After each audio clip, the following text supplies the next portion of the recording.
Dans des pays en crise, comme dans des nations prospères, du nord au sud, élection après élection, une vague populiste déferle sur l'Europe.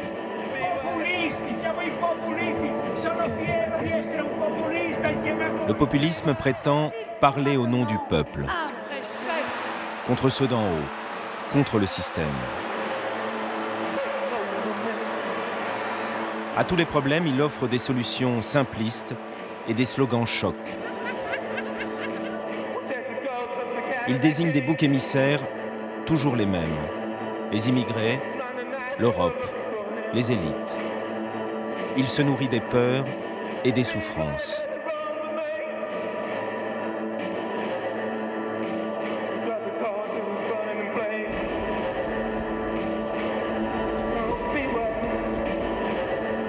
Le visage du populisme, c'est celui de chefs charismatiques qui règnent sans partage sur leur parti.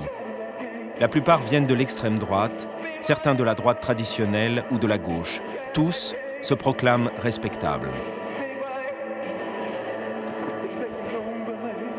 Je suis allé rencontrer les plus puissants d'entre eux pour comprendre pourquoi ils ne cessent de progresser. Car s'ils se disent démocrates, tous menacent la démocratie.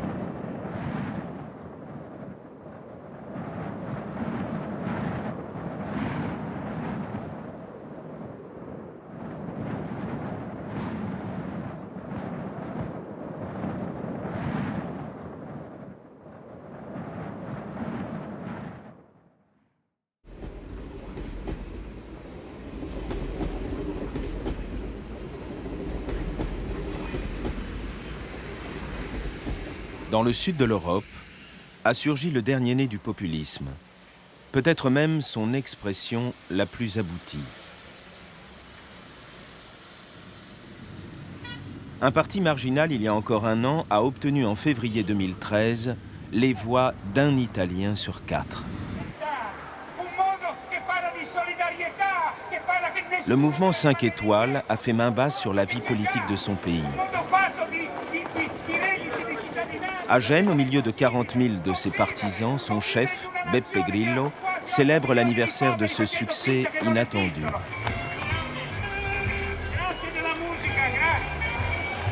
Grillo ne vient pas du monde politique. Il est un humoriste de 66 ans, ancienne star de la télévision. Sur scène, il se révèle un redoutable tribun, surtout lorsqu'il s'en prend à ses cibles favorites, les institutions et leurs dirigeants.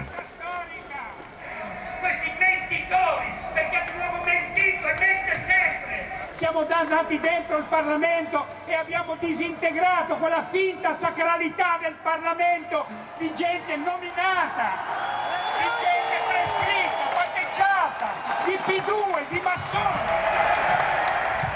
Dobbiamo fare sgomberare le macerie di questi partiti che non ci sono più. Partiti a cui noi daremo l'estrema unzione. Fine. Dobbiamo pensare in un altro modo.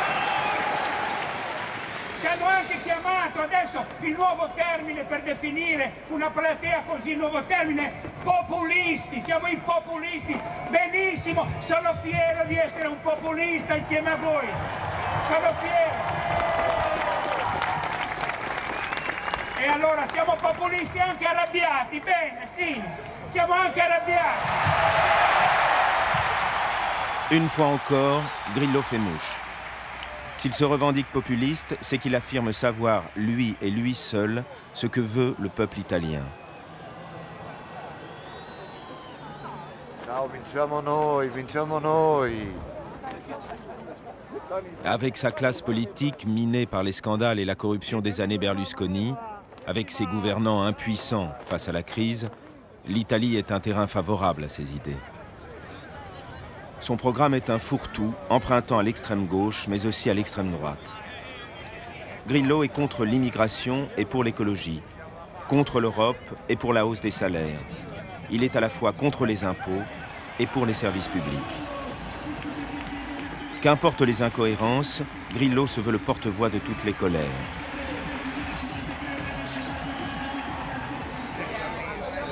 Dans les coulisses, j'approche le chef du mouvement 5 étoiles, d'ordinaire méfiant avec les médias.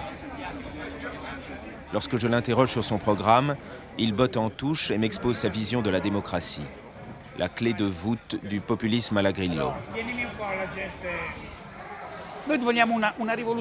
On veut une révolution dans la tête des Italiens. C'est ça mon grand pari. Les Italiens doivent comprendre qu'il est temps pour eux de commencer à exister. Le plombier, l'électricien, l'ingénieur, tous doivent contribuer à notre cause. Vous vous rendez compte? Nous, on fait entrer au Parlement des femmes au foyer, des femmes avec des enfants, des gens qui parlent de choses qu'ils connaissent, des gens qui ont travaillé. On est des avant-gardistes. On veut une démocratie qui permette une participation directe du peuple. Rendre le pouvoir au peuple, une vraie démocratie. Voilà ce que Grillo prétend offrir aux Italiens. La preuve en serait donc les 163 députés et sénateurs du mouvement 5 étoiles qui viennent se mêler à la foule à chaque manifestation du mouvement.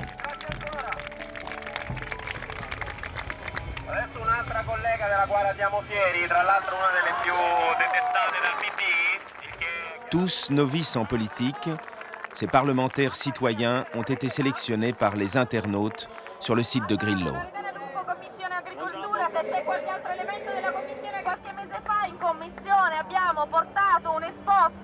Che alcuni attivisti Notav avevano portato alla Corte dei Conti per denunciare lo sperpero di denaro pubblico in quel cantiere. La plupart des partisans de Beppe Grillo espèrent de bonne foi que le mouvement 5 étoiles parviendra à changer la politique italienne. À cette fin, ils ont choisi ces représentants qui leur ressemblent. Savent-ils seulement que ce casting a été revu et corrigé par Grillo? Savent-ils que ces parlementaires ne sont que des pantins?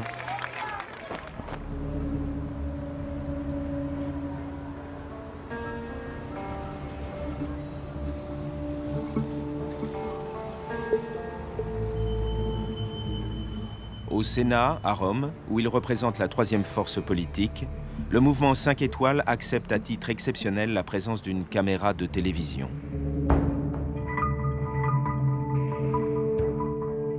Chaque semaine, ces élus enregistrent un message vidéo pour rendre compte de leur action à destination du site internet de Beppe Grillo. Siamo? Oh, belli carichi, eh? Attenzione, 3, 2, 1, sigla. Ciao a tutti, cittadini 5 Stelle, questa è stata una settimana non importante. Le sénateur Nicolas Mora, un ancien professeur d'histoire géo, préside le groupe des élus grillinistes. Voi mi conoscete già, io sono Nicola Morra, al Senato abbiamo anche approvato la legge di stabilità, purtroppo è una legge di stabilità pessima, come al solito ci siamo scontrati con un governo che rappresenta soltanto i grandi interessi, gli interessi della grande finanza. Un attimo. Et comme toutes les semaines, le sénateur ne fait qu'attaquer le gouvernement et se poser en victime du système. En un an, son mouvement n'a cherché à faire adopter aucune de ses 400 propositions. Mora préfère applaudir à des coups d'éclat savamment orchestrés, comme cette occupation du toit du Parlement par les élus grillinistes pour s'opposer à une réforme de la Constitution.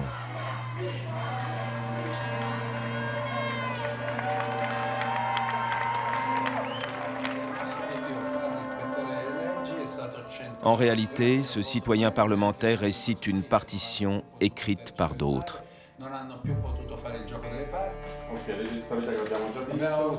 Di cocchi e piedoni, Resiste 17 minuti in moto. Mora a interdiction de parler à la presse comme tous ses collègues. Pour un mouvement qui promet une vraie démocratie, voilà un paradoxe de plus. Ici, le pouvoir n'est pas entre les mains d'un élu, mais d'un proche de Grillo, Claudio Messora. Lui seul a le droit de répondre à mes questions. Lorsque je le questionne sur l'action du mouvement au Parlement, Messora ne veut parler que d'une seule chose, la transparence, l'obsession de Grillo. Nous, le mouvement 5 étoiles, nous sommes venus ici pour ouvrir cet endroit comme une boîte de thon.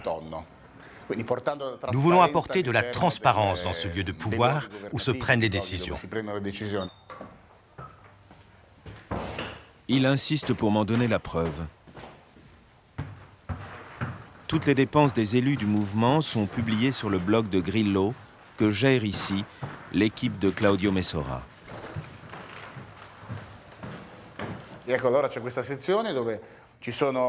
Sur cette page, il y a tous les parlementaires du mouvement 5 étoiles.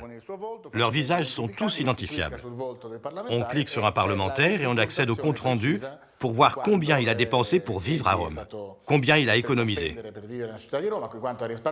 Les citoyens surfent sur le web et évaluent tous ensemble si ces dépenses sont convenables ou si elles sont exagérées. C'est pas possible que tu aies dépensé 10 000 € en vêtements. Les citoyens italiens ne doivent pas payer pour ta lessive. Bref, c'est le contrôle des citoyens, c'est le peuple qui se réapproprie la politique. Il controllo dei cittadini, cioè il popolo che si riprende la politica. Ici, on voit son compte-rendu. Tout le monde peut contrôler. Finalement, c'est vous qui contrôlez les parlementaires. Exactement. Oui, mais pas nous. Les gens, les internautes. Ils vérifient qu'ils tiennent leurs promesses.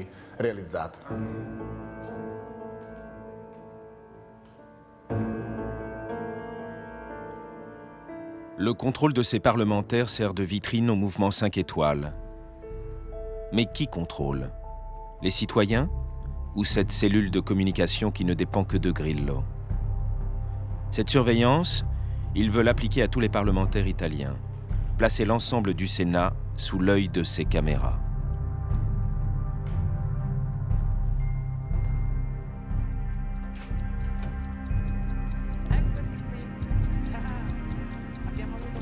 La pression exercée par les grillinistes sur les institutions italiennes commence à inquiéter certains parlementaires.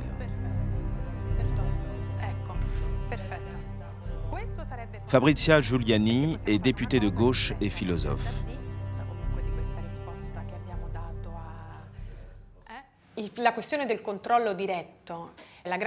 Cette volonté d'un contrôle direct par les gens est la grande illusion du populisme. C'est comme ça que fonctionne Grillo. Il nourrit les citoyens d'illusions. Caméra, micro, vous allez vérifier vous-même s'il n'y a pas d'arnaque, ce que tel député a dit, a fait, etc. Cela donne l'illusion à de très nombreux électeurs que ce type de contrôle enrichit la démocratie. Alors que c'est le contraire, ça l'appauvrit. C'est une manière de donner l'impression qu'on va tout changer, alors qu'en fait, bien sûr, on ne change rien. Dans cette logique, tout le travail pour préparer les lois ne compte plus. C'est très préoccupant, parce que ce refus d'essayer de chercher des solutions dans un pays en crise comme l'Italie est dramatique.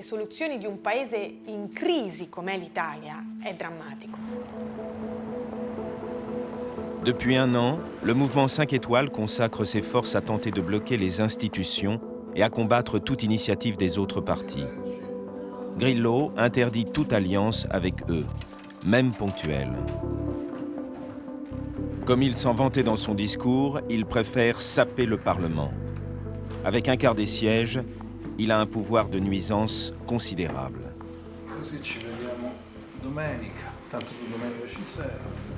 Et pas question pour ses élus de sortir du rang.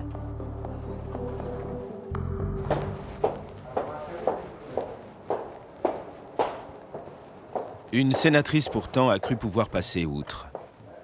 Chef d'entreprise, Paola De Pin est entrée en politique avec le mouvement 5 étoiles.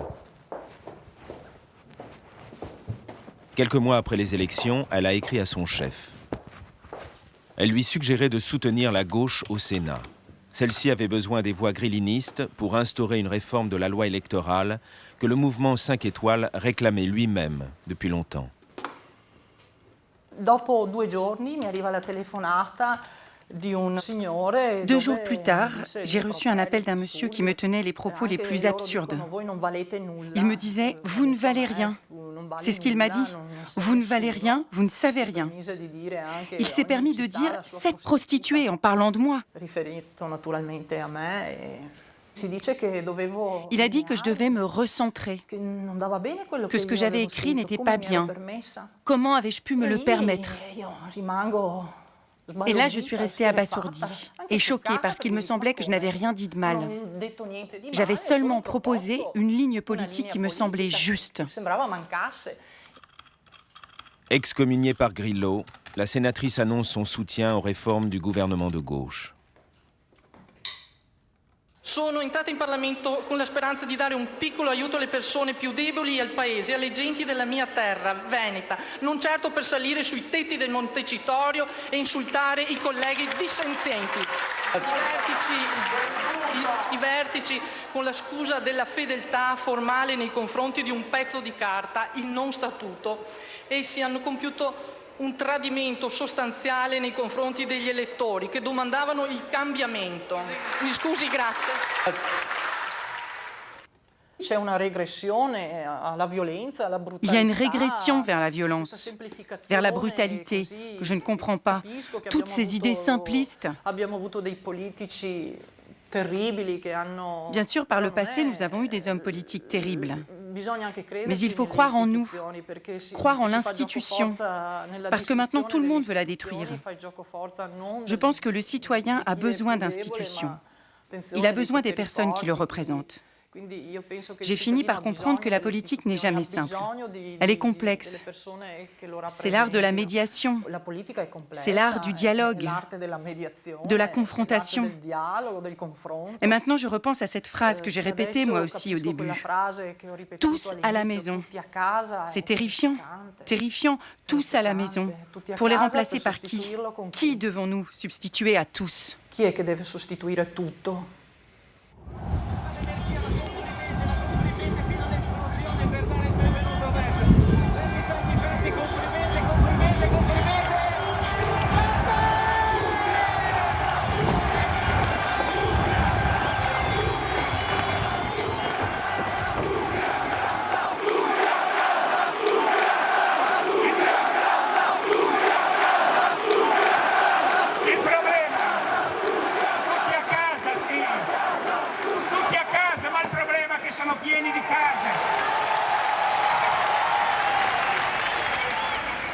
Tutti a casa, qu'il dégage.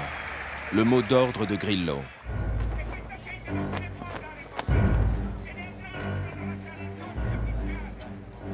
Malgré les accolades, les parlementaires citoyens sont muselés, surveillés, impuissants.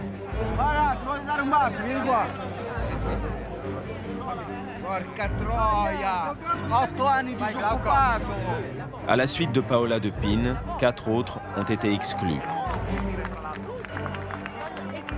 Certains simplement pour avoir osé s'exprimer à la télévision. D'autres sont tentés de quitter le navire, mais préfèrent se taire. Car Grillo veille. Gardien d'une ligne que ses fidèles eux-mêmes ont du mal à comprendre. Récemment, après la mort de 300 clandestins au large de Lampedusa, de nombreux politiques italiens de toutes tendances ont voulu abolir une loi particulièrement injuste, punissant de prison les clandestins sur le sol italien. Grillo s'y est opposé avec un argument cynique. Si cette mesure avait fait partie de notre programme, on aurait eu un score à 1 chiffre.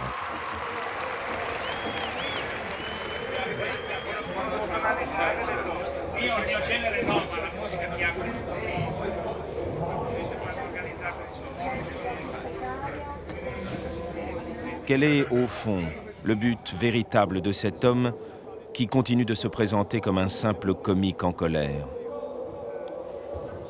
Une dernière question pour mieux vous connaître. On a l'impression que vous avez assez peu de modèles finalement. Il y a beaucoup de gens que vous n'aimez pas, mais qui sont vos modèles? Des modèles. Mon modèle, ça pourrait être Obama. Il y a un livre qui s'appelle « Les mails d'Obama ». On dirait notre programme. Il utilise Internet, le financement comme nous on fait, la communication, la participation en direct. Mais, Monsieur Grillo, Obama, il passe son temps à faire des compromis avec le Congrès, avec mais quand on vous écoute, on a l'impression que vous, les compromis en politique, vous ne connaissez pas ça, vous ne voulez pas ça. Oui, on est au-delà du compromis. On n'en veut plus. Le compromis, c'est un mot affreux, affreux. À moins qu'il ne soit d'accord avec nous, on n'en veut plus des compromis de la vieille politique qui cherche la médiation. Les compromis, c'est fini. La vita in società è compromesso.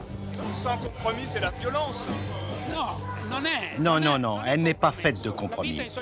La vie en société, c'est la communion, la solidarité. Ensuite, quand on aura 100%, pas 51%, quand les citoyens deviendront l'État. Mais moi, je rentre chez moi. Le mouvement n'existera plus. Il n'aura plus besoin d'exister. T'as compris? Moi, je rêve d'un Parlement sans parti, avec des catégories de citoyens élus directement qui représenteraient les demandes, les problèmes de leur propre catégorie. Et puis on vote. On vote sur Internet, depuis la maison. Clic, et puis j'ai voté.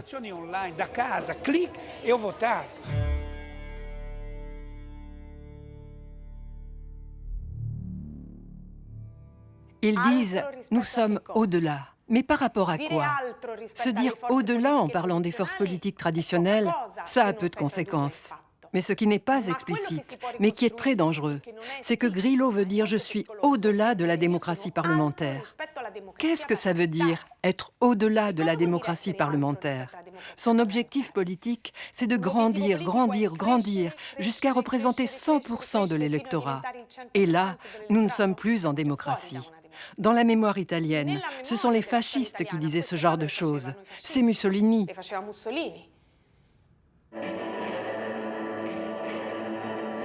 Avec son déni de la pluralité des opinions, et donc son refus du compromis, avec son désir de communion, ce mythe de l'unité du peuple contre ses représentants,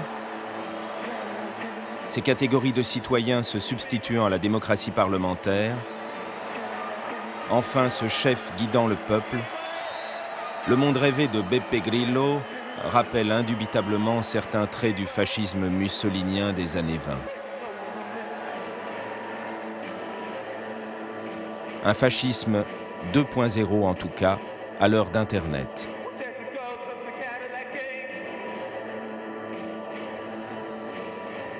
Le plus troublant, c'est que la popularité du mouvement 5 étoiles ne se dément pas. Malgré son absence de résultats, malgré un autoritarisme de plus en plus flagrant. Dernier venu du populisme européen, Beppe Grillo éveille l'intérêt de ses voisins français.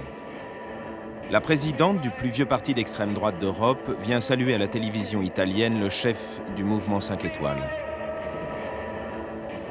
Osservo con grande interesse quello che dice e quello che fa. Non lo trova populista? Cos'è il populismo? Se è la difesa del governo del popolo per il popolo, allora anch'io sono populista. Si c'est ça, je suis populiste aussi alors.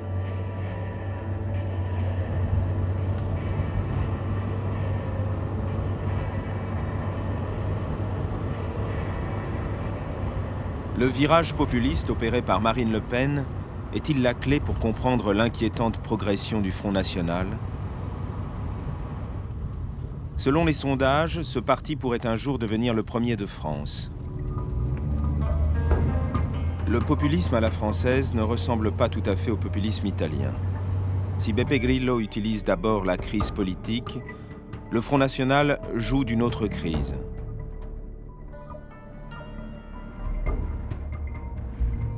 Je suis allé dans l'un de ses fiefs électoraux, Forbach, une ville ouvrière de l'est du pays. Les houillères de charbon, principale activité de la région, ont fermé il y a 10 ans. 22% des ménages sont touchés par le chômage. Une personne sur 5 vit dans la pauvreté.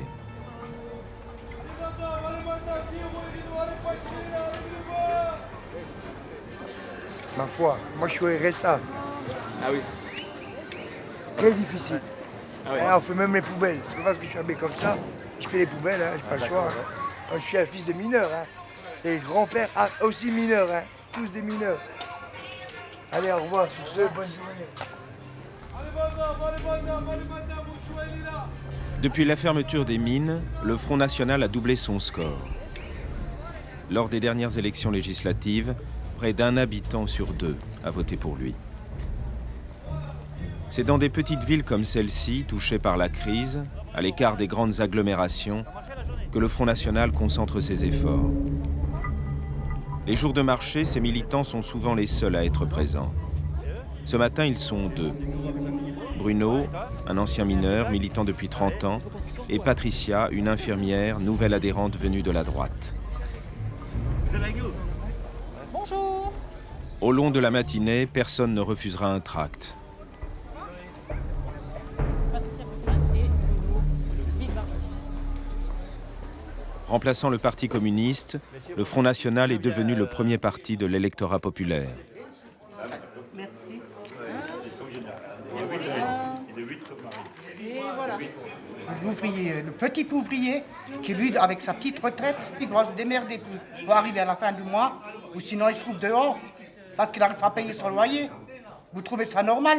Il faut aussi dire que le gouvernement n'a rien fait, hein, en ponctionnant les retraites, en augmentant le chauffage, les factures de gaz. Ils sont incompétents et malhonnêtes. Incompétents et malhonnêtes. Parce qu'ils s'en mettent dans la poche. N'ayez pas peur. Ça me prend les boules. Alors qu'est-ce qu'il faut faire face à ça? Il y a aussi de l'injustice quelque part. Hein. Là, il y a aussi et ça, je pense que ça joue aussi. Hein. Et la sécurité sociale, il y a toute la sécurité sociale et d'autres, ils touchent l'invalidité, ils ne sont pas malades, ils savent danser, ils savent chanter, ils savent boire, mais ils ont une carte d'invalidité. C'est qui en profite? C'est pas les Français. Hein? Et quand tu vas, tu dis quelque chose comme ça, on dit que tu es raciste. Voilà, mais oui, mais... On n'a pas le droit d'être raciste. Et vous pensez que le Front National a la solution? Je veux pas dire qu'il a la solution, mais bon, peut-être qu'il pourrait stopper un peu les étrangers. Justement, ce tract que les deux militants distribuent depuis le début de la matinée s'oppose au droit de vote des étrangers.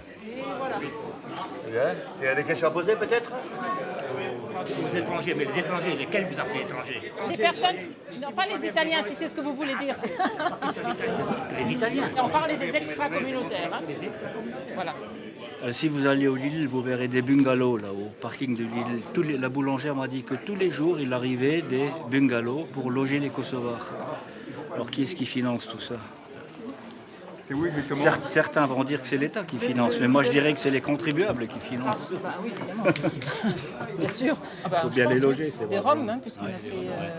On va y aller, Ah ouais. discuter avec la boulangère qui est derrière. On va y aller. Peut-être après-midi encore. Cet après-midi, ouais, on ira. C'est bien ce qu'il les a donné. Merci. On va passer par là alors, ouais. En venant à Forbach, je pensais que la situation économique serait le principal argument du Front National. Je me rends compte que son succès repose sur une vieille méthode, la recherche d'un bouc émissaire. Les étrangers sont ici 15%. Après les Italiens et les Polonais, les mines ont attiré des Maghrébins.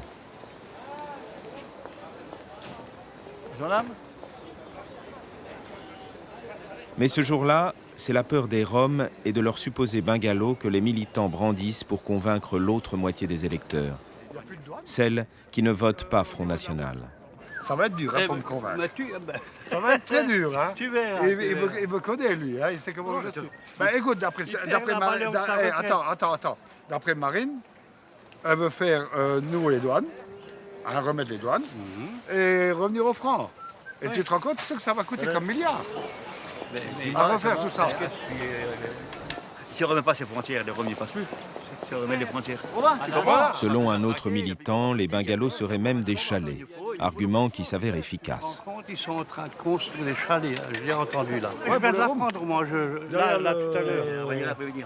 Ah, tu te rends compte, nous on doit payer des loyers, on doit payer ceci, on doit payer cela, et les autres ils ont tout à l'œil. Non mais on va où là? On va y aller cet après-midi. Oh. Non mais on va où? Vous nous dites, hein. Ah ouais, on voit l'enseigne là, vous la voyez? Lidl, vous voyez l'enseigne? Ces fameux bungalows dont on parle tant sur le marché, Bruno est incité par son état-major à me les montrer. Je vois rien du tout, hein, moi je vois rien. Ouais, c'est beau. Dites-moi, madame, un petit renseignement, s'il vous plaît. J'ai appris ce matin qu'il y avait un déchargement de caravanes et ainsi de suite là sur le parking. Peut-être, ouais. Pas d'un camion qui aurait déchargé des caravanes, des bungalows, des caravanes. Je sais pas. Très bien, excusez-moi. Bonne journée, au revoir. Oui, madame, bonjour, madame. Dites-moi, est-ce que vous avez entendu ce matin d'un camion qui aurait déchargé des caravanes, s'il vous plaît? Des bungalows, des caravanes Non, mais j'ai vu la police qui arrêtait des gens avec des Mercedes neuves avec des sales têtes. Ah. Ouais, donc ça n'a aucun rapport avec nos caravanes, quoi. Hein? Ça n'a pas de rapport, je pense, avec les caravanes. Le canyon, là, vous savez pas ce que c'est? Non, non, ça c'est un truc catholique, comme on dit.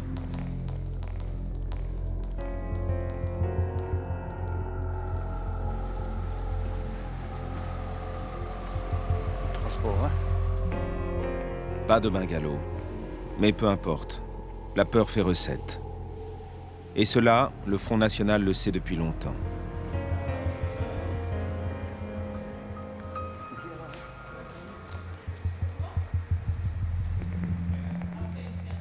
Sur les murs de la permanence du parti, cette flamme héritée il y a 40 ans d'un mouvement fasciste italien rappelle que le Front National fut des années durant le parti des dérapages antisémites et des slogans brutaux. Aujourd'hui, il a un nouveau visage, celui de Marine Le Pen, qui a succédé à son père en 2011. Un nouveau visage et de nouvelles ambitions. Ce jeune homme bien mis est la vitrine de ce changement. Diplômé de la prestigieuse École nationale d'administration, Florian Philippot est devenu le bras droit de Marine Le Pen. Tête de liste aux élections européennes, il est aussi le candidat du parti à la mairie de Forbach.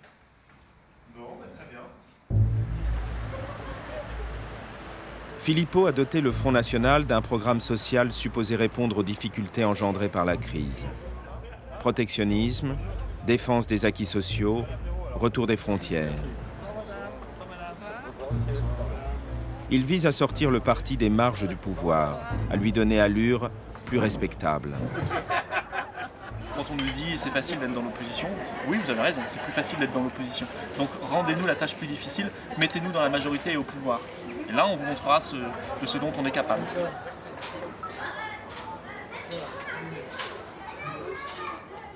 Mais on ne se débarrasse pas si facilement de son histoire. Un habitant vient rappeler au candidat les villes que dirigea autrefois son parti. Expérience marquée par la corruption et la violence. Maintenant, on tient compte des erreurs du passé. Voilà. Alors, c'est plus le même front. Hein. Vous savez, les responsables à Toulon, etc., il n'y en a plus un qui est dans les organes dirigeants du front aujourd'hui, plus un. Maintenant, sur Forbach, qu'est-ce que vous avez prévu pour assainir les comptes? 72% du fonctionnement.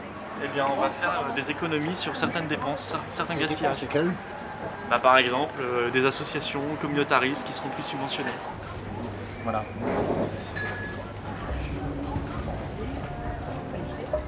Communautariste. Ce mot fait maintenant partie des éléments de langage du Front National. Qu'on ne s'y trompe pas, cette formule ne sert qu'à une chose, stigmatiser les musulmans tout en paraissant politiquement correct. Car les dirigeants du Front National l'ont bien compris, pour continuer à progresser, il leur faut éviter de tenir un discours trop radical sur l'immigration qui risquerait d'effrayer une partie des électeurs. Mais un discours trop peu radical aurait trop peu d'impact.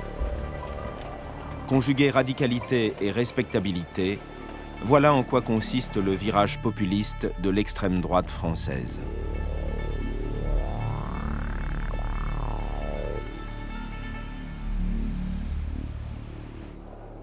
Cet effort ne se limite pas aux mots. Il oblige sa présidente à modifier sa stratégie, quitte à décevoir son électorat traditionnel. Dans un grand hôtel parisien, Marine Le Pen vient lancer devant la presse sa campagne pour les élections européennes. C'est une autre actualité qui intéresse les journalistes présents. Le Parlement français vient d'autoriser le mariage des couples homosexuels. Traditionnellement défenseur des valeurs familiales et religieuses, tout devrait porter le Front National à combattre cette loi. Il n'y a pas d'autres questions sur ce sujet, ou sur d'autres d'ailleurs? Oui, monsieur. Ce même jour est organisée une immense manifestation contre le mariage gay, comme le lui rappelle un journaliste. Dans pas longtemps, dans 2 heures, il va y avoir une grande manifestation qui partira de Porte Dauphine. Est-ce que ça ne vous démange pas? Vous êtes tout prêt d'y aller, les saluer ou manifester? Non, non, mais si ça me démangeait, j'irais d'ailleurs. Non, ça ne me démange pas. Nous avons pris une décision. Le Front National n'a pas appelé à manifester, clairement. Vécu comme une trahison par son électorat traditionnel, ce choix modernise l'image du parti et lui permet de rassembler plus largement. Un simple calcul politique? Ce que tout le monde ignore alors, et que me révélera l'un de ses conseillers, c'est qu'il s'agit d'un geste de bonne volonté adressé à un autre parti populiste, le PVV du néerlandais Geert Wilders, dont Marine Le Pen cherche justement à se rapprocher. J'ai eu l'occasion de déjeuner récemment avec M. Wilders, qui regarde ce que nous faisons de près. Je crois d'ailleurs que M. Wilders compte m'inviter dans son pays, où j'irai bien entendu avec intérêt, et j'espère que nous réussirons à le convaincre de nous rejoindre.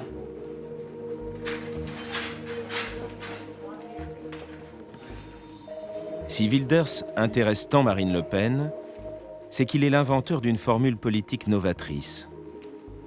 Il mène un combat acharné contre l'immigration tout en se posant en défenseur des droits des homosexuels au nom des libertés individuelles.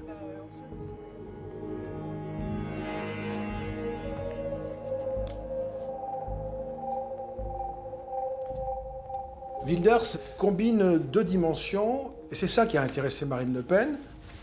Ce populisme-là, c'est traiter un malaise existentiel que subissent une partie des Européens qui ont des difficultés économiques et sociales, sujet plus classique, le chômage, etc., la sécurité, ce genre de choses, la santé, mais qui également éprouvent, à tort ou à raison, éprouvent, eux, le sentiment d'un déclassement culturel ou au fond, d'une perte de leur modèle de vie. Et c'est le populisme hollandais qui les a, le premier, pris ensemble comme un objet et une offre politique. On est là pour vous aider à défendre votre niveau de vie, mais aussi votre style de vie. Donc, ça veut dire, si vous voulez vivre votre sexualité librement, on vous aidera à le faire. Si vous voulez qu'il y ait moins d'immigrés, moins d'islam, parce que ce n'est pas votre style de vie, on vous aidera à combattre l'immigration et l'islam. C'est le modèle qui triomphe aujourd'hui en Europe. Et qui, de ce point de vue-là, aide Marine Le Pen à se distinguer de la tradition d'extrême droite pour prospérer davantage encore au plan électoral.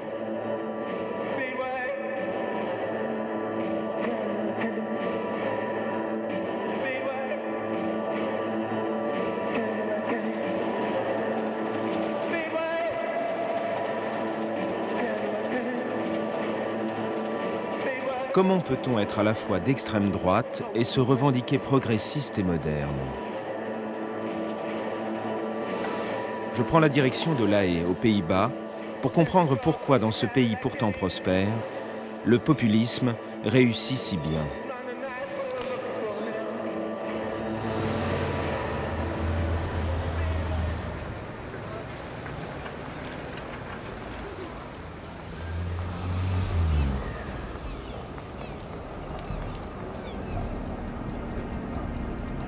La figure de proue du populisme européen, Geert Wilders, est l'un des hommes politiques les mieux protégés d'Europe.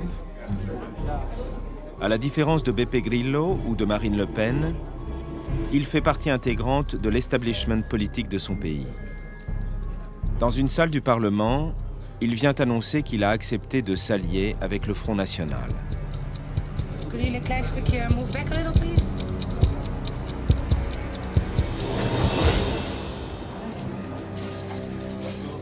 Contrairement à la française, héritière d'un parti d'extrême droite fondé par son père, Wilders vient de la droite libérale.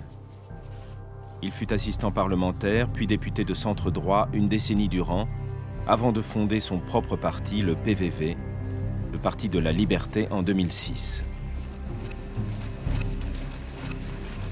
Ik ben ervan overtuigd. En ik vind het ook ontzettend groot compliment waard dat mevrouw Le Pen de afgelopen jaren van Front National de partij heeft gemaakt die de partij vandaag is. En ik wil daarmee samenwerken. Ik hoop en verwacht ook bij de verkiezingen volgend jaar voor het Europees Parlement in mei de grootste partij van Frankrijk. En ik sluit ook niet uit dat ik hiernaast een van de toekomstige Franse presidenten sta.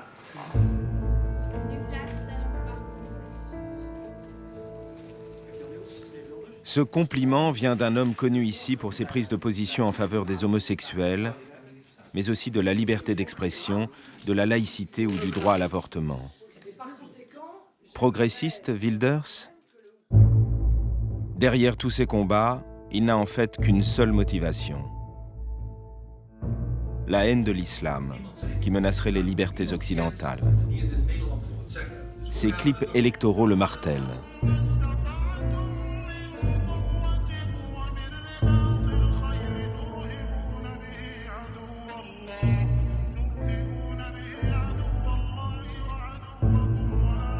L'intolérance au nom de la tolérance.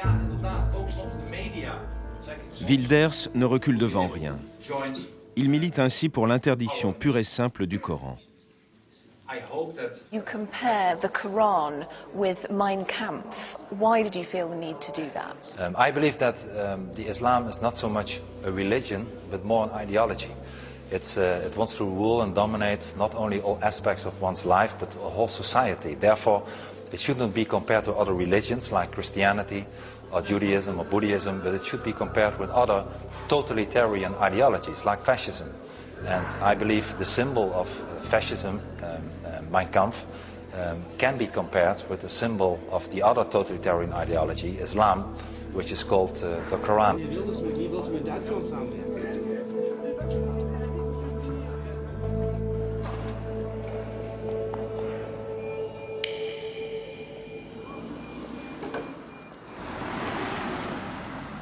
On pourrait penser que de tels propos auraient fait de lui un homme politique marginal.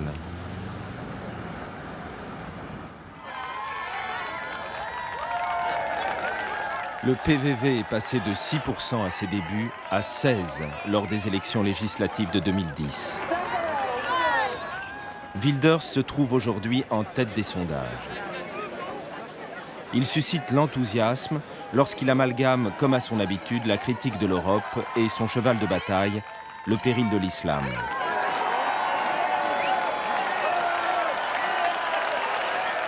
We moeten uit de Europese Unie. We moeten onze eigen Nederlandse identiteit houden. We zeggen dan ook nee tegen de massa-immigratie. We zeggen ook nee als enige van Nederland tegen de islamisering die maar doorgaat. We zeggen genoeg is genoeg. Étonnamment, Wilders attire un public parmi lequel on rencontre peu de radicaux.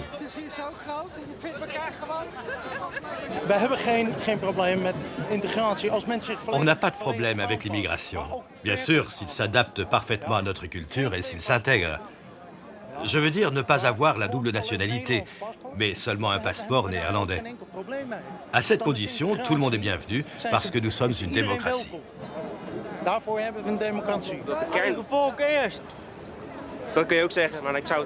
Non, je le dirais pas comme ça.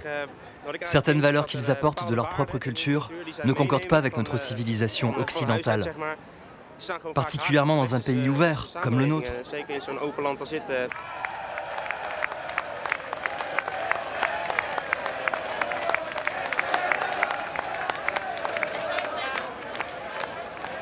La méthode de Wilders est redoutablement efficace. En attaquant l'islam, il affirme s'opposer à une religion et non aux émigrés eux-mêmes. Dénoncer l'islamisation et pas les musulmans.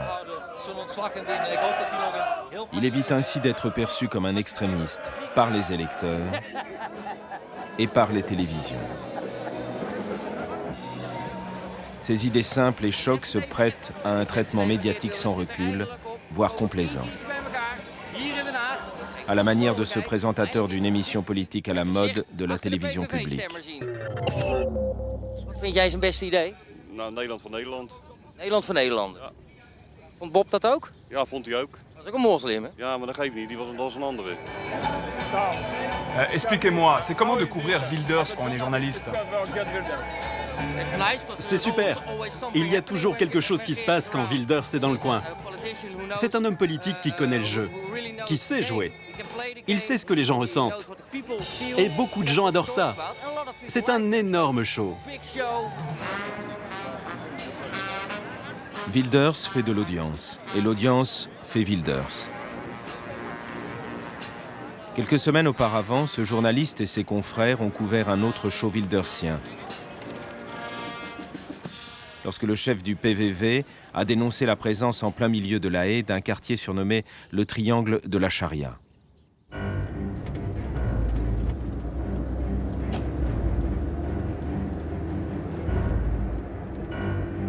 Ce quartier s'appelle Schilderwijk.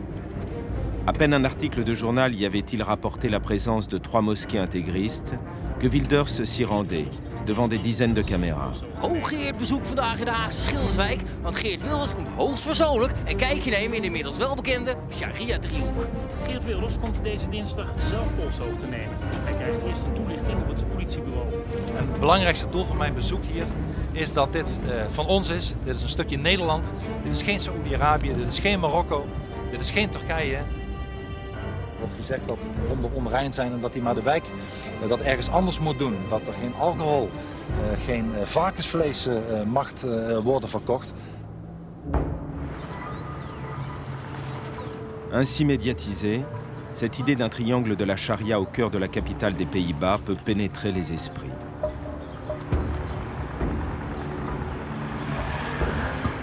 Schilderwijk n'est pourtant qu'un banal quartier d'immigration récente où vivent une trentaine de nationalités, dont des islamistes certes, mais qui sont loin de dicter leurs lois. Je suis musulman, turc, et chez nous, chez moi, c'est très tolérant. Mais dans le quartier, il y a des gens plus extrêmes, plus stricts, c'est vrai. Au nom de la fameuse tolérance hollandaise, la classe politique traditionnelle a longtemps nié les problèmes de l'immigration. Moins l'islamisme que l'existence de communautés repliées sur elles-mêmes.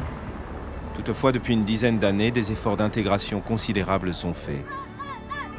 Ces femmes, d'origine marocaine, vivent ici depuis 30 ans. Ce que raconte Wilders n'est pas vrai.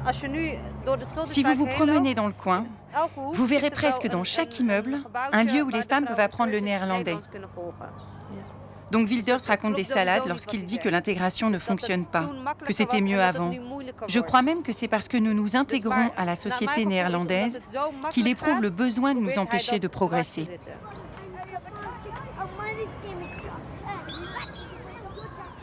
La société néerlandaise est désormais multiculturelle. Elle compte des hommes d'affaires, des artistes, des maires, dont celui de Rotterdam, tous d'origine arabe. À Wilders, peu importe la réalité de l'immigration. L'universitaire Fouad Laroui a publié une tribune dans la presse pour rappeler qu'une majorité d'immigrés s'est parfaitement fondue dans le creuset néerlandais. Une chaîne télévisée lui a alors proposé un débat avec le chef du PVV. La réponse est venue de son camp. Il disait « On n'est pas intéressé. On ne parle qu'avec les gens qui sont comme nous, qui nous ressemblent. De notre propre espèce, si vous voulez. » Et c'est le cœur du sujet. Ces gens ne cherchent pas à trouver une vérité commune. En démocratie, si vous prenez quelqu'un de droite et quelqu'un de gauche, ils ne sont pas d'accord, ok? Mais au moins, ils tombent d'accord sur des faits ou sur des chiffres. Un populiste ne sera jamais d'accord sur un chiffre. Il n'acceptera que les données qu'il a lui-même fournies. C'est la raison pour laquelle le populisme est si dangereux pour la démocratie. Il parvient toujours à éviter de se confronter à la vérité.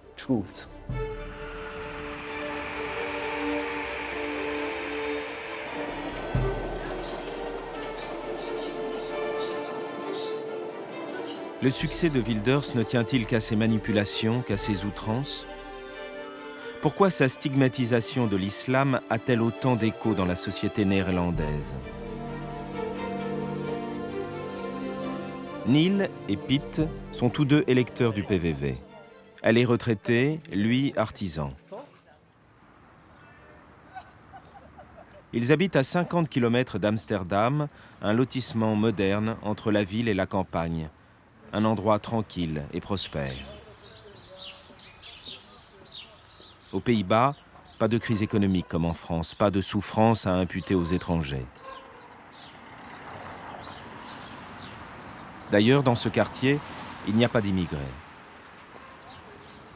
Alors pourquoi, finalement, Neil et Piet votent-ils pour Wilders ?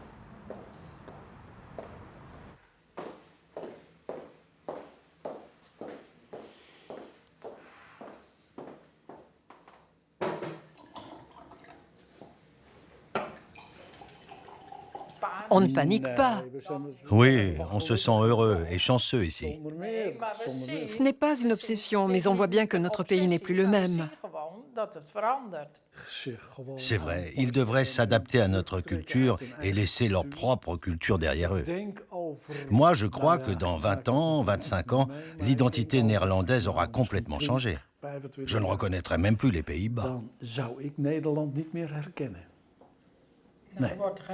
Oui, je crois qu'on ne parlera plus néerlandais. Notre langue va disparaître.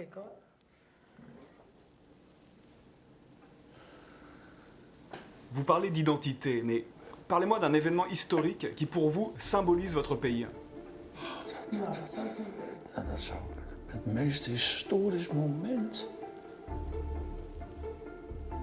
Ja, wat zal dat zijn? Wat zal dat nou? Un événement historique, je ne sais pas. Il veut un événement historique. Je ne sais pas. Il y a eu tellement d'événements historiques. Ik zou het niet echt niet. Nee, het meest historische. Je ne sais pas. Er zijn zoveel historische. Je ne pourrais pas vous dire. Nee, ik zou het niet weten.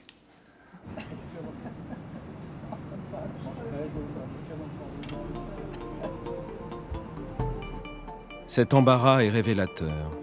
Neil et Pete ne savent plus bien qui ils sont dans une société qui change et qu'ils ont du mal à comprendre. Wilders leur offre une identité collective. Mais une identité par défaut.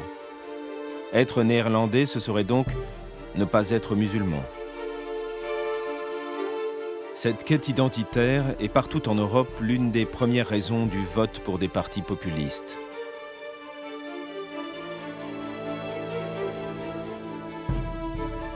Ainsi, Geert Wilders avance-t-il, s'engouffrant dans les failles de la société.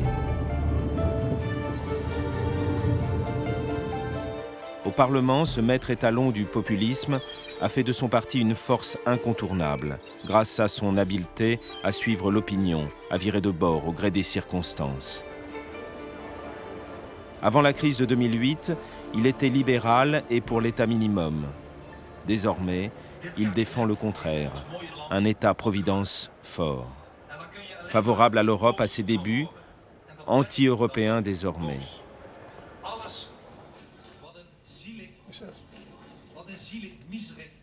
Ancien député du PVV de Wilders, Wim Courtenheven vient de démissionner, exaspéré par cet opportunisme dont il redoute les conséquences.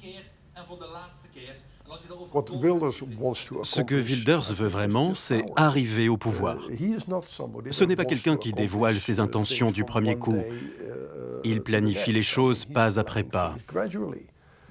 Mais au bout du compte, quand il faudra mettre en œuvre concrètement des mesures, appliquer les politiques qu'il promette, la restriction de l'immigration, l'expulsion des indésirables, les expulser d'Europe, comme ça a été dit, eh bien, cela ne pourra pas être fait sans se salir vraiment les mains.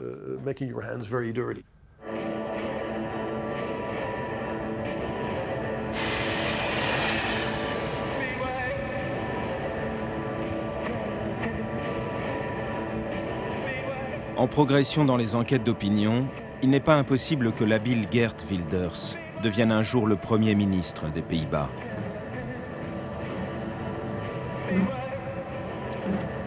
Dans toute l'Europe, les populistes autrefois marginaux aspirent au pouvoir. Pour le moment, aucun d'entre eux n'a jamais gouverné un État. Sauf dans le pays dans lequel je me rends maintenant, où depuis 2010, un populiste est au pouvoir.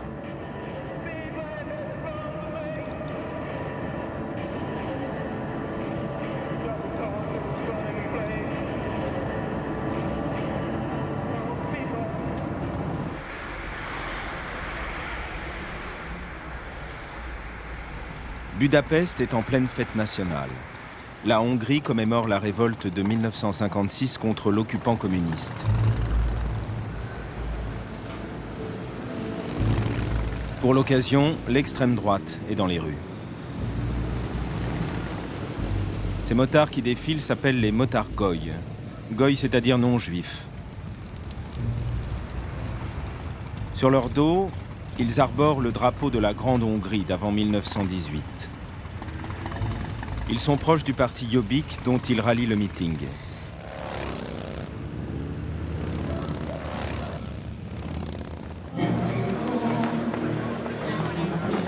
Ultranationaliste, antisémite, anti-Rome, le Jobbik est l'une des extrêmes droites les plus radicales d'Europe.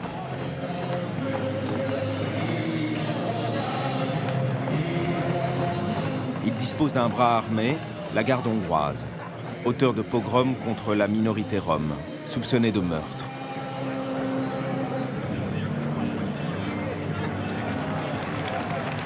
Un de ses députés a même récemment proposé en plein Parlement de dresser une liste de juifs hongrois à toute fin utile. Mit akarunk mi? A hazánkat szeretnénk visszakapni.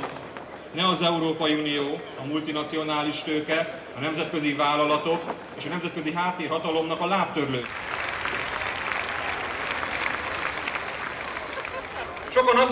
En 2010, le Jobbik est devenu le troisième parti de Hongrie avec 17% des voix. Pourtant, tous les sondages le disent aujourd'hui en net recul. La cause de ce reflux, la concurrence d'un autre parti, le Fidesz, celui du Premier ministre au pouvoir.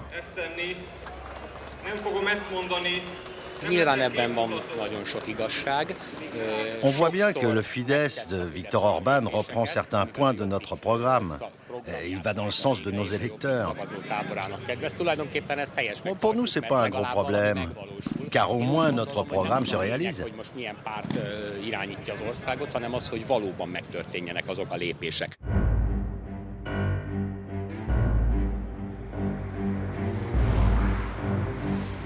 À l'approche d'élections législatives, le Premier ministre, Viktor Orban, multiplie les concessions faites à l'extrême droite. Il a fait inscrire la référence à Dieu dans la Constitution. Il a obtenu que la justice considère les sans-abri comme des criminels.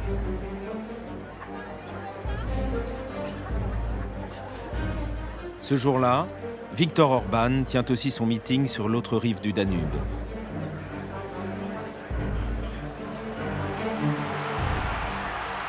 « 200 000 personnes sont venues l'acclamer.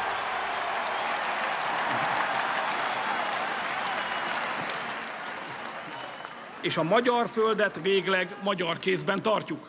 Azt akarjuk, hogy ne tehessék megint együtt tönkre Magyarországot, ne szolgáltathassák ki újra a spekulánsoknak és a bürokratáknak. És aki nem a szabadságot választja a saját erejéből, annak a szolgaság lesz a végzete. Hajrá Magyarország! Hajrá magyarok! Az egész szabad világ kalapot emel. Orban fustige les partis d'opposition, l'Europe, les multinationales, ses ennemis de l'intérieur qui voudraient réduire la Hongrie en esclavage. Ici encore, le succès de son populisme agressif doit beaucoup à la crise. Un tiers des Hongrois vit dans la pauvreté. Sortis du communisme il y a 25 ans, entrés avec enthousiasme dans l'Union européenne, beaucoup d'entre eux déchantent.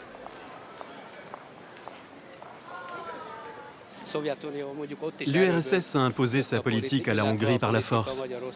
Et l'Union européenne fait un peu la même chose. Monsieur Orban a raison, et c'est pour ça que tant de gens sont venus à ce meeting. Et ça continuera encore longtemps. J'ai sa photo ici, dans ma poche. On dit que les Hongrois sont des fascistes, mais ce n'est pas vrai. J'aime Viktor Orban. Il faut défendre les Hongrois et lui, il nous défend.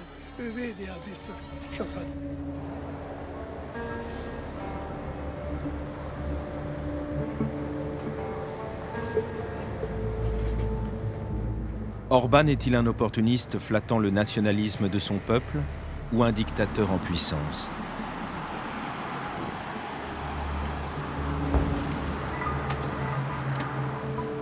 Je le retrouve dans la banlieue de Budapest, où il inaugure une usine chinoise aux côtés de l'ambassadeur de Chine.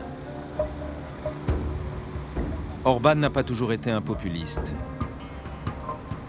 Démocrate dans les années 1980, étudiant à Oxford ensuite, il fut en 1998 un jeune Premier ministre de centre droit pro-européen. avant donc de revenir au pouvoir en 2010 avec un ton bien différent. Quelques jours auparavant, il a ainsi menacé d'expulser des entreprises européennes qu'il accuse de voler les Hongrois. Profitant de la présence de ma caméra, il glisse une réponse à ses détracteurs. West European countries, but I'm sure that we are right. Yes. So we are not ready just to accept what the others suggest for us. So we try to find our own way. And the fact that the Chinese and some other companies from outside Europe are interested in what's going on, it's an argument. Yeah, it's an argument. Yeah. A strong argument anyway. And we believe that your government is leading the country in the right way to build your country. Yeah. Congratulations. Thank you.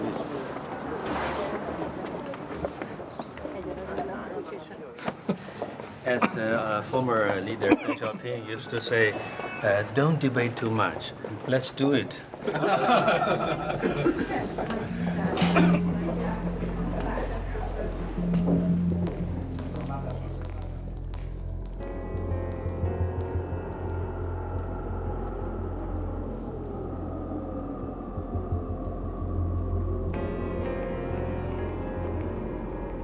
Le soir même, dans l'enceinte du vieux Parlement de Hongrie, Orbán justifie ses méthodes. À l'écouter, elle lui aurait permis de sauver son pays de la faillite en lui imposant de dures mesures d'austérité.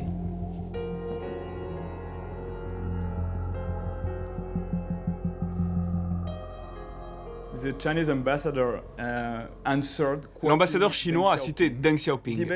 Le débat, ce n'est pas tout, l'important, c'est l'action. Et cela vous a fait rire.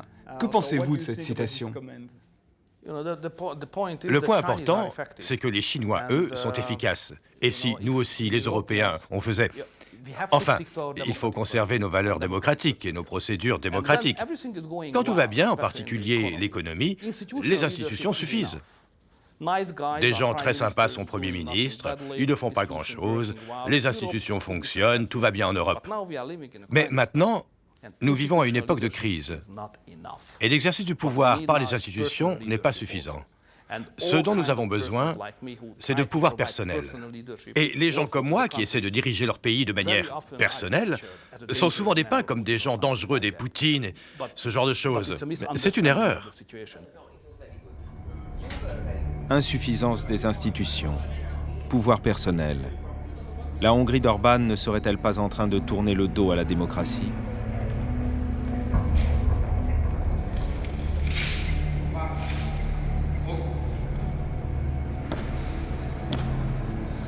Symbole de cette dérive autoritaire, l'homme fort du pays a fait installer dans le Parlement la sainte couronne de l'Empire austro-hongrois. La couronne d'un empereur au cœur d'un Parlement démocratique. Il flatte ainsi la défiance de nombreux Hongrois pour une démocratie qui ne leur apporte pas la prospérité.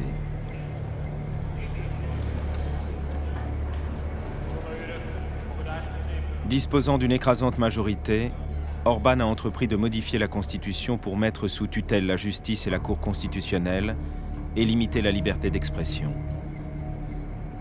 Il a même fait voter une loi qui restreint la campagne électorale télévisée de l'opposition. Sous pression, celle-ci, souvent, préfère se taire. À quelques exceptions, comme ce jeune député, politologue de métier.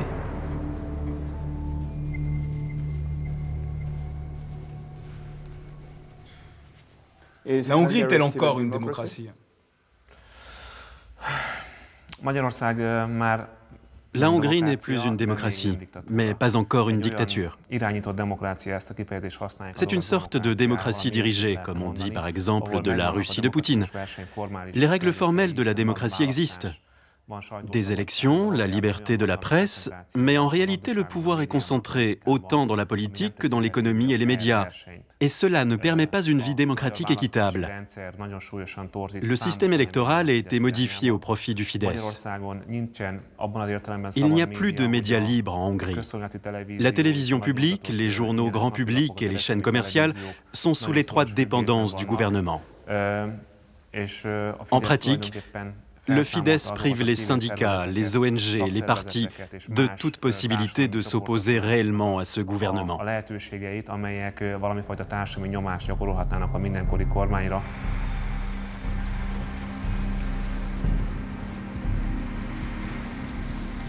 L'opposition assiste, impuissante, à l'insidieuse érosion des libertés.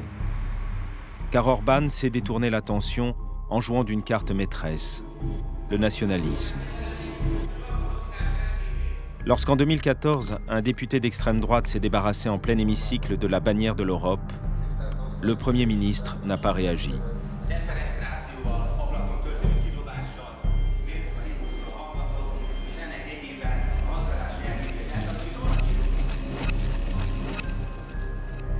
Et pour cause.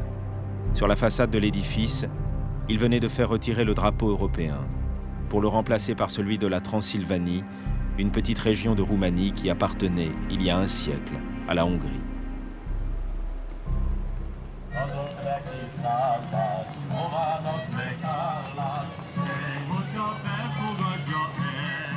La question de la Transylvanie est au cœur des revendications des nationalistes. On les retrouve dans les rues de Budapest, battant le pavé pour exiger l'autonomie de cette province qui compte une importante minorité hongroise. Dans les cortèges, on retrouve les militants d'extrême droite du Jobbik. Adjon az Isten! Köszönöm. Egy kis csalással éltem, azt mondtam, Benedekelek Vésas című versét mondom, ne sápadjatok el, tényleg azt fogom mondani. Rövidebb, mint 3 perc, mert egy dolgot szeretnék még mondani. A bécsi döntésről, és akkor is elmondtuk, hogy autonómiát Székelyföldre. La décision de Vienne, quand Hitler avait rendu la Transylvanie à son allié hongrois en 1940.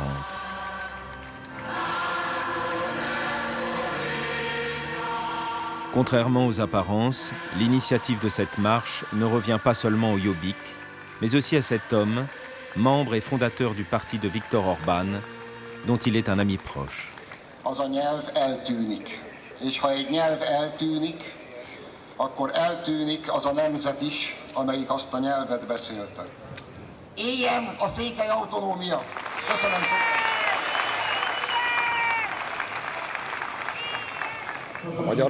Le gouvernement hongrois, comme tous les gouvernements, a pour mission de soutenir sa propre minorité nationale, et cela par tous les moyens.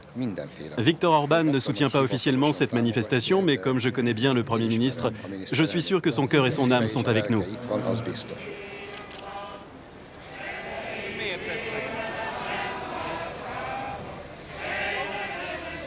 Ce soutien indirect d'Orban a des motivations politiques, mais aussi électorales. Il a attribué la nationalité hongroise aux minorités hongroises de Roumanie et des pays limitrophes. Déjà 500 000 nouveaux citoyens reconnaissants, autant de voix assurées pour les prochaines élections.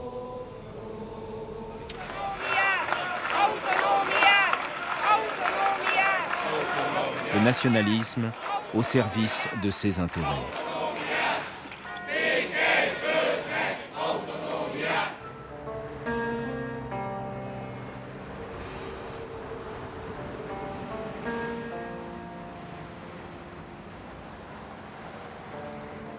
Le populisme d'Orban se traduit également dans sa politique face au chômage et à la pauvreté, les deux grands maux de la Hongrie.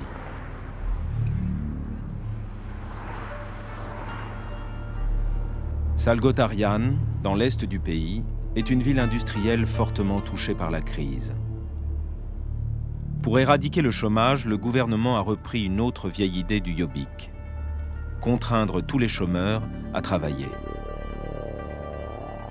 S'ils refusent, ils perdent leur maigre allocation pendant 5 ans. Les mairies régentent ce travail obligatoire, comme on le surnomme. 8 heures par jour pour 6 fois moins que le salaire moyen. J'ai demandé à la mairesse, membre du parti d'Orban, de me montrer ces travailleurs. Nincs már hideg ehhez a munkához. Egy kicsit hideg, de ez már vége akkor. Est-ce qu'il est content de ce travail? Elégedett ezzel a munkával? Oui, oui, c'est très bien. Oui, oui, j'aime ce travail. Je suis maçon et comme ça, je peux pratiquer mon métier.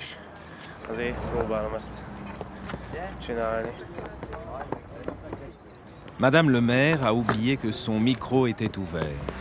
Hát én nem tudom rajtuk, hát akkor nem filmeznének ennyit, ha nem tetszenek. Hát dehogy nem, hát majd vág össze valami. Csak ők nem erre kíváncsiak, ők az igazi közfoglalkoztatottak, igen. És akkor végig kiderül, hogy nincs köztük. Közmunkásaitok vannak, én még cigány nem is láttam. Effectivement, la mairie a disposé à mon intention des salariés d'une banale entreprise de travaux publics. Ce qu'on ne veut pas me montrer, c'est la réalité de ce programme, qui concerne ici 2200 personnes.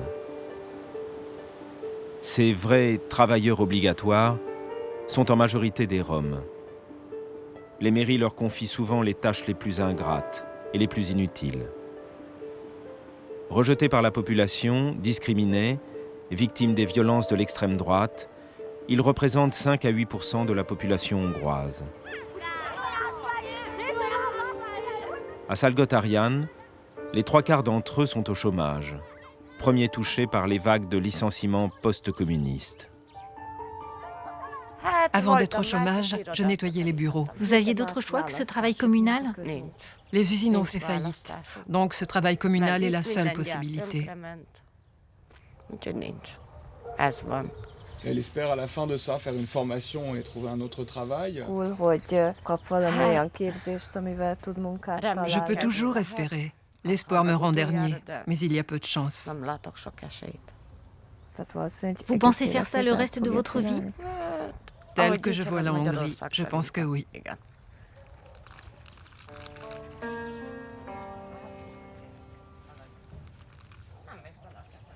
Guère efficace pour faire baisser réellement le chômage, ce programme a un intérêt politique évident. Flatter le racisme envers les Roms en proclamant haut et fort qu'avec Orbán, ceux-ci sont au travail.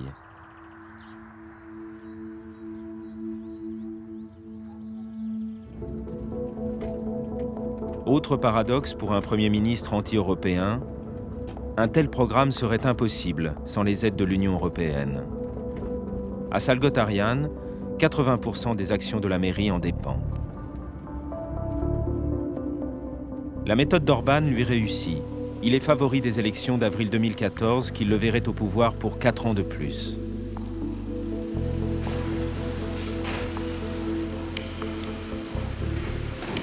Pour la première fois depuis la fondation de l'Union européenne, un de ses États membres est en train de quitter le chemin de la démocratie.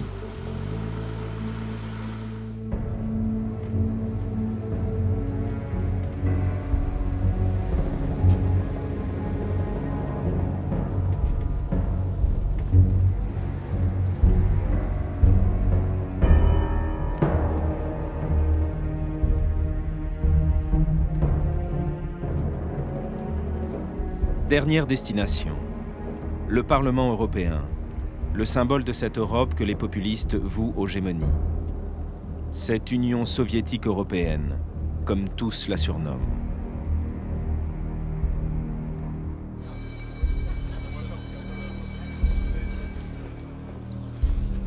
En juillet 2013, Orbán a dû venir s'y justifier après qu'un rapport du Parlement eut dénoncé ces mesures liberticides. Ez a jelentés mélyen igazságtalan Magyarországgal és Magyarország népével szemben. Nem akarunk olyan Európát, ahol gyámság alá helyeznek, a szabadságot korlátozzák és nem kiteljesítik. Köszönöm a figyelmüket. Das Wort hat jetzt für die Fraktion der Liberalen Herr Verhofstadt.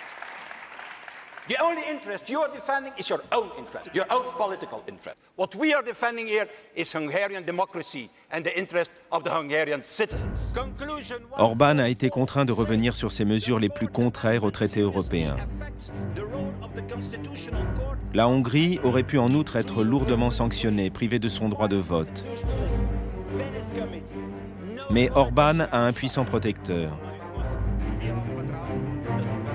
le premier groupe parlementaire européen qui rassemble la droite classique et auquel appartient son parti, le Fidesz. Wir haben Vertrauen in Ungarn. Ungarn ist ein Land der Freiheit. Ungarn hat sich freigekämpft vom Kommunismus und wir haben Vertrauen in das ungarische Volk. Dankeschön.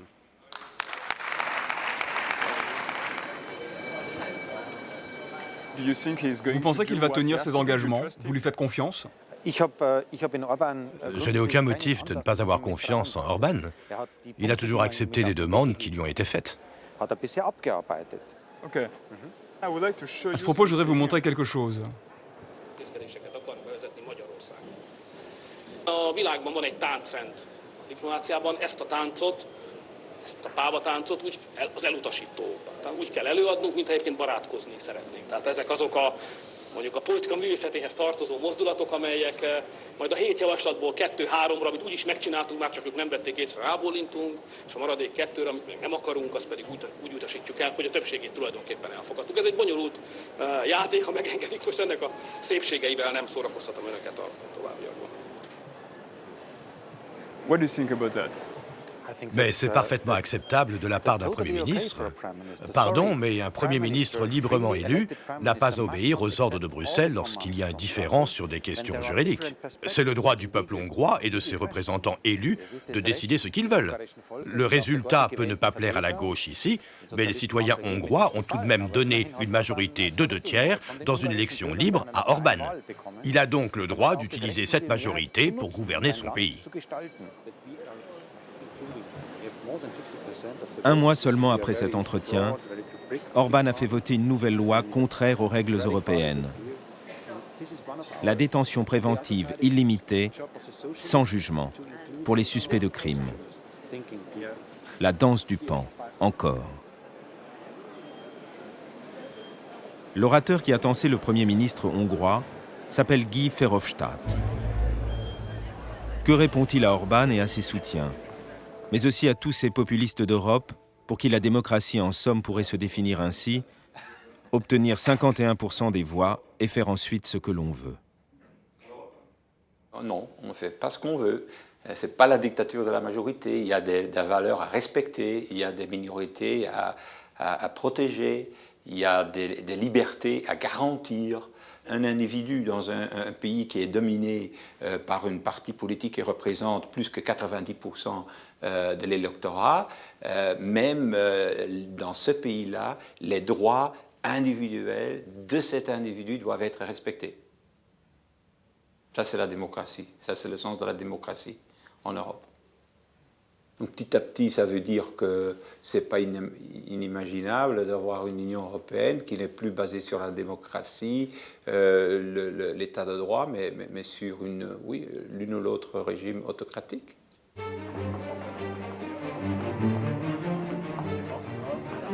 Les populistes progressent partout. Orban n'est peut-être que le premier à se trouver au pouvoir. Or, les responsables politiques semblent bien désarmés face à eux, qui se disent parfaits démocrates, au prétexte qu'ils participent à des élections. Nos nations ont fait beaucoup mieux par le passé, elles sont capables de faire beaucoup mieux dans le futur. Au Parlement, tous les populistes d'Europe sont représentés. Ils s'organisent.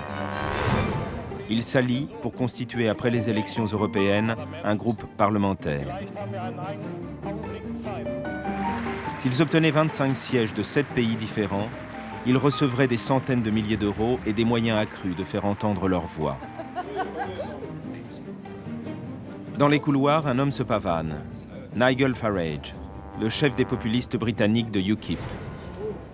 Un modèle pour ses pairs, Farage est parvenu à contraindre son gouvernement d'organiser un référendum sur la sortie de l'Europe. Car depuis un an, son parti engrange d'éclatants succès électoraux au Royaume-Uni. Auparavant, Farage a passé ici 14 années, faisant du Parlement européen sa place forte. Si Orban menace les valeurs de l'Europe, lui pourrait causer sa désintégration, car il espère bien que l'Union ne survivra pas au départ d'un de ses membres. Quand on aura ce référendum, j'espère que ce sera la fin de cette erreur historique qui consiste à vouloir rendre le monde meilleur. Ça a échoué. Vous passez votre temps à dire que l'Europe coûte cher, après tout pourquoi pas. Mais cette Europe vous donne 2,5 millions d'euros. Pas à vous personnellement, à votre groupe. Mais c'est énorme. Moi, je n'ai pas de problème à prendre l'argent du diable pour faire l'œuvre du bon Dieu. J'en suis même ravi. Disons que c'est la dimension démocratique de l'Union européenne. Ben, c'est vrai, il y a une ironie à ce que des gens comme moi soient là, mais ça me fait plutôt marrer.